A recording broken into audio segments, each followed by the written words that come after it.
జై శ్రీమన్నారాయణ. నిమ్మకాయ రసం చేస్తున్నానండి.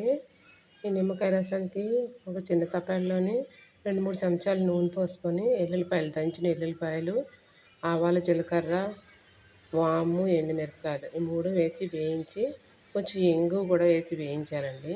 వేయించిన తర్వాత ధనియాల పొడి, పసుపు, మిరియాల పొడి, జీలకర్ర పొడి ఈ 4 వేసి వేగిన తర్వాత అప్పుడు కరివేపాకు వేయాలండి. ముందే వేసేస్తే కరివేపాకు అంత దాని సువాసన ఉండదు. లాస్ట్‌లో కరివేపాకు వేసుకుంటే బాగుంటుంది. మనం చారు రకరకాలుగా పెట్టుకుంటాం కదా! ఈ నిమ్మకాయ చారు ఒకసారి పెట్టి చూడండి. చాలా బాగుంటుంది. రుచిగా ఉంటుంది అన్నంలో తినడానికి, సూప్‌లా తాగడానికి కూడాను. ఇవన్నీ వేసి కలిపిన తర్వాత ఉప్పు, కరివేపాకు వేసి ఉప్పేయండి. ఉప్పేసిన తర్వాత మీకు రుచికి తగ్గట్టు ఉప్పేసుకోండి. వేసుకున్న తర్వాత దీనిలో 2 గ్లాసులు నీళ్ళు పోసేయండి. నీళ్ళు పోసి ఒక్క మరుగు పట్టనివ్వండి. ఒక్క మరుగు వచ్చిన తర్వాత వెంటనే కట్టేసేసి పొయ్య మూత పెట్టేసి ఒక 5 నిమిషాలు కొంచెం చల్లారిన తర్వాత ఒక సగం నిమ్మకాయ బద్ద రసం తీసి వేసేయండి. నిమ్మకాయ బద్ద రసం తీసి వేసేయండి. నా వీడియో మీకు నచ్చినట్టయితే లైక్ చేయండి, షేర్ చేయండి, సబ్స్క్రైబ్ చేయండి. మీరు ఒకసారి ఎలా వచ్చిందో తయారు చేసి కామెంట్ చేయండి.